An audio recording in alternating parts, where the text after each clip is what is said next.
Yes, welcome back to the SA Sports Show. Time to talk SANFL. If you think the Southern Footy League's hotting up, what about the SANFL? We talk about it all the time. Oh, well, mate, it is. It's such a great product to watch. It really is a good product. It's so exciting. And you don't know week from week what's happening.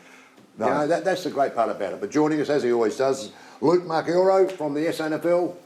Hi, mate. Hey, guys, we had a little quick chat off air there about one particular game, West Adelaide. And we've been talking about Westies for a bit, haven't we? They've just been in games and they whatever, but that is a major upset for South Adelaide. Been very competitive, West Adelaide, over the last sort of 4 to 6 weeks. Beat Port Adelaide, could have easily beaten Glenelg a couple of weeks ago, and then to come out on the weekend, you know, and look almost gone in that game, and to come back and nearly win, and to come back and win from 26 points down, is a good sign of the belief that they're building at that footy club. Is it their structure they've got right in place? Is that or more players coming back from injury, or they're just sort of finding their way a bit? Because you're right, because I actually spoke to someone from down the Bay, and they thought that they were lucky to get out of that one, so that nearly would have been 3 in a row. Finally settled down their squad a little bit. Yep. They had a few of their under-18 kids come back as well. So Harry Barnett played in the ruck for them on the weekend. He'll be a top 25 pick in this year's draft. And they've added some good kids in from Glenelg. We've spoken about Cullen Park, and Jackson Edwards was one of their best on the weekend as well. So they're starting to get that right mix of experience and youth, and they're starting to build really nicely as a squad as well. I caught up with Hamish Hartlett on Sunday. He was at the Vines. Yep. He loves his golf. He likes going out and having a hit and whatever. And he was like a schoolboy.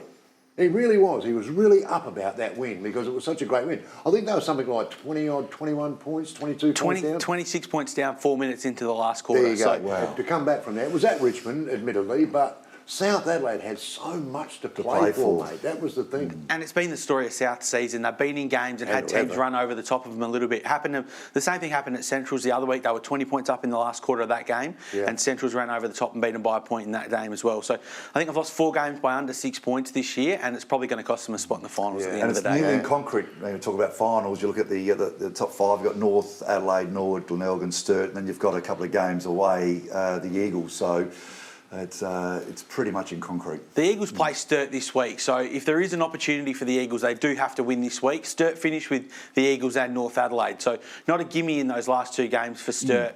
But I think that the Eagles on their current form can't get in. I think that their form since probably about 5 or 6 weeks ago has been on the slide, and they really started with that Centrals game after the bye a few weeks ago. Since then, they've just really struggled to connect and have been really struggling for form over the last few weeks. We've got Jade Rawlings coming into the show a bit later on. Norwood, they've been a surprise packet to me because I think early in the year we were saying, Norwood, they weren't playing good footy. They just weren't. But at the moment, they'd be one of the form sides of the comp, surely. They are. They've won 8 of their last 9. Probably got out of jail on the weekend against Central District at Elizabeth as well. But that game. They've got a couple of guys to come back in. They missed Matty Nunn and Matty Panos on the weekend. So if they get those 2 guys back in before the final, some real experience. But they've just got a really good mix of youth down there as well.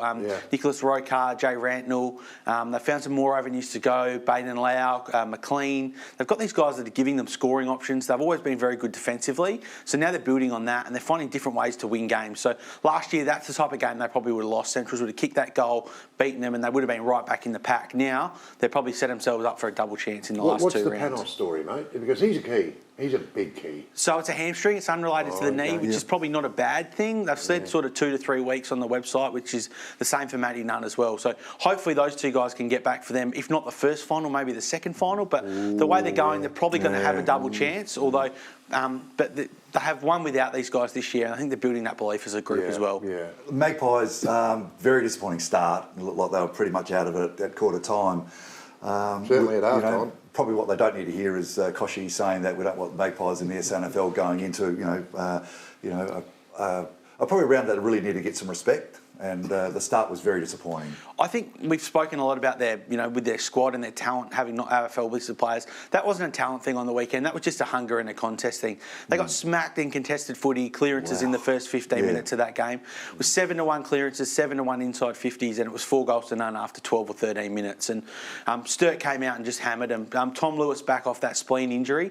Such an important player for Sturt. He had 7 touches, 2 clearances and a goal in the first quarter, and just gave everyone a lift in that Sturt midfield. And Paddy Wilson's building potentially back for them this week or next as well. So they're sort of one of these teams that's peaking at the right time as well. They've got the Eagles this week, can cement their final spot, but they were really good on the weekend. I think that was said more about Sturt and the way that they played than about Port Adelaide. I thought it's going to be a great game against the Eagles. I think Sturt, that particular game. Sturt's obviously in good form.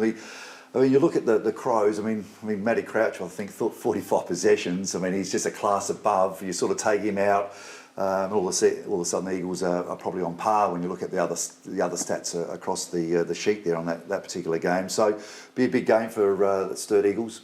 Yeah, I think Sturt should win. I think the Eagles have just hit that bump now where just form's a bit inconsistent. They've got a few guys out with injury. Daniel Menzel's form slowed up. He was goalless on the weekend. Wow. They're just starting to hit. They've just started to hit a bit of a wall, and they've struggled to find the right mix in their midfield. Jesse Lonergan's really struggled. They've struggled with a few of these other guys as well. So I don't think they can cause an upset this weekend. But they've had a good run, the Eagles, and it's not often that they miss the finals. So that shows the strength of the competition at the minute a bit as well.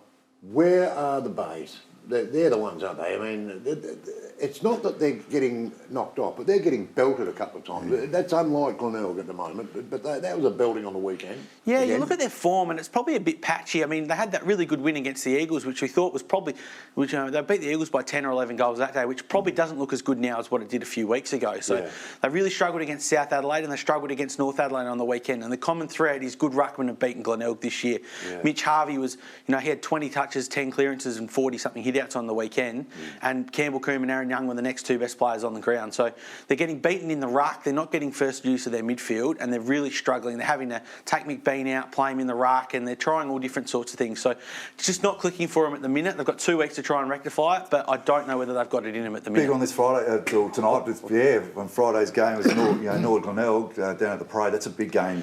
Going to be a massive game. Yeah. I think it's a massive game for Glenelg. If they win, they still keep themselves in the hunt for the top 3. Yeah. If they don't, they're probably looking at elimination final. And they really need some guys to step up there. McBean's had a really quiet month. Hosey's had a really quiet month. They need to find someone that can kick a bag of 4 or 5 goals and give them a really good opportunity in that game. Well, it's all set up for a great weekend of footy again, mate. But every weekend's like that now with the SANFL. Every time you look, there's a big game on somewhere. It is, and now we've probably got the finals almost set now, but we're going to be building into a really good final series with 4 or 5 really big clubs there. Yeah. It's going to be some big crowds and hopefully some nice weather coming into September at Adelaide Oval. Well, good on you, mate.